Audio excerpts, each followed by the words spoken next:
خوش آمدید۔ جیسا کہ آپ جانتے ہیں کہ ہم اس سیریز میں آپ کے ساتھ قرآن میں بیان کیے گئے کچھ دلچسپ موضوعات کا ذکر کرتے ہیں۔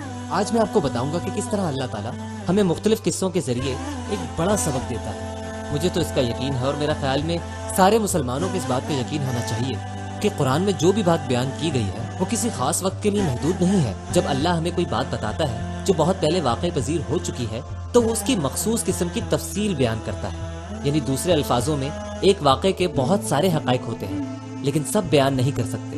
اس طرح اللہ تعالیٰ بہت مخصوص تفصیل بیان فرماتا ہے، وہ صرف حقائق بیان کرتا ہے جو ہماری رہنمائی کے لیے ہیں۔ مثلا اللہ نے بہت سارے حقائق ابراہیم علیہ السلام کی زندگی سے متعلق بیان نہیں کیے، بس صرف ان کا انتخاب کیا جو ہماری رہنمائی کے لیے ہیں۔ اسی طرح موسیٰ علیہ السلام کا واقعہ قرآن میں کئی جگہ ان کا ذکر ہے لیکن مخصوص باتوں کی ہی نشاندہی کی گئی ہے۔ ایک بات جو مجھے بہت حیران اور پریشان کر رہی تھی، میں اس کے بارے میں سوچ بھی رہا تھا کہ جب موسیٰ علیہ السلام فرار ہوئے اور مدین پہنچے، پھر 2 لڑکیوں کے مویشیوں کے لیے انہوں نے پانی نکالنے میں مدد کی اور چلے گئے، تو ان کے والد نے ان سے پوچھا کہ آج اتنی جلدی پانی کیسے مل گیا؟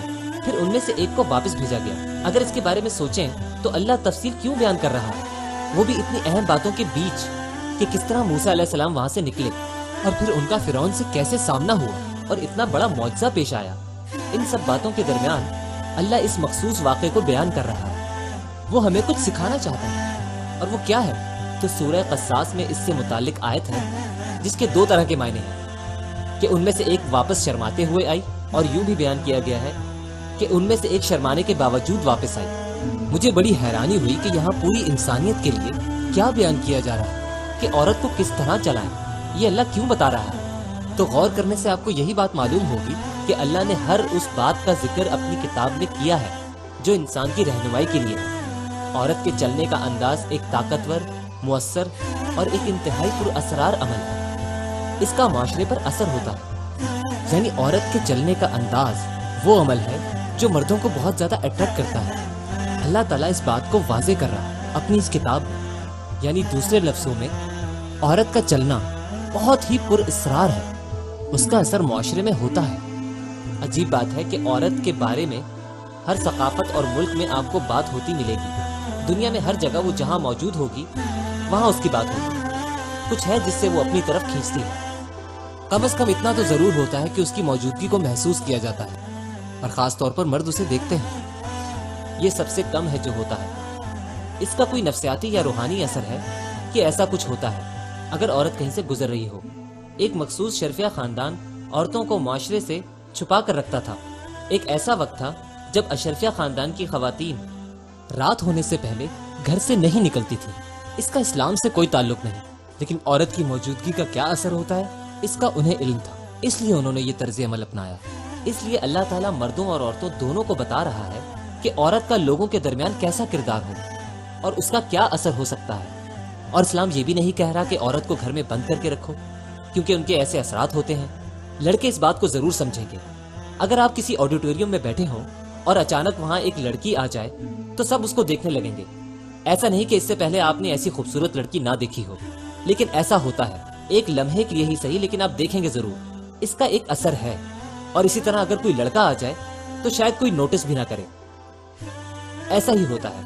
تو یہاں اللہ تعالیٰ 2 چیزوں کی نشاندہی کر رہا ہے۔ ایک بہت ہی خوبصورت بات کی نشاندہی، وہ یہ کہ باوجود شرم اور جھجک کے عورت کو باہر بھیجنا، اسے بھی معاشرے سے رابطہ رکھنا ہے۔ اور ہاں، لوگ یقیناً اسے دیکھیں گے، اور شاید کچھ بےہودہ لوگ آوازیں بھی کسیں، سیٹی بجائیں۔ اب تو اتنا کچھ ہو گیا ہے کہ عورت کو سرے راہ ہراس کرنا عام ہوتا جا رہا ہے، کسی وقت زبانی اور کسی وقت جسمانی طور پر بھی۔ لیکن اسے معاشرے سے رابطہ رکھنا ہے، تو کوئی ایسا طریقہ جس سے وہ اپنا تعلق معاشرے سے رکھتے ہوئے اپنی حفاظت بھی کر سکے۔ دوسری بات جو بہت خوبصورت ہے وہ یہ کہ وہ شرماتے ہوئے چلے، یعنی اپنی شرم و حیا کی حفاظت کرتے ہوئے۔ اس کو احساس ہو کہ اس کی موجودگی معنی رکھتی ہے اور اس کا دوسروں پر اثر پڑتا ہے، اور یہ صرف اس کی ذات کی بات نہیں بلکہ اس پوری شناخت کی بات ہے جس کی وہ امین ہے۔ تو اس طرح چلے کہ جس میں شرم ہو، نہ کہ اس طرح جس میں دکھاوا، نہ ہی جذبات بکھیرنے والے انداز میں کہ وہ کسی کی توجہ حاصل کر لے۔ در حقیقت وہ ایک نوجوان کے پاس جا رہی تھی۔ الاستحیا، عورت کو اپنے اندر چھپی ہوئی طاقت اور اثر کا معلوم ہونا چاہیے۔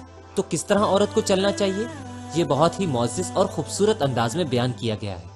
اور ایسا نہیں تھا کہ وہ لڑکی بہت جھجکنے والی تھی، نہیں، ایسا نہیں تھا، وہ خود وہاں ایک اجنبی کے پاس چل کر گئی اور کہا کہ میرے والد تم سے ملنا چاہتے ہیں، وہ تمہیں تمہاری خدمت کے بدلے اجرت دینا چاہتے ہیں۔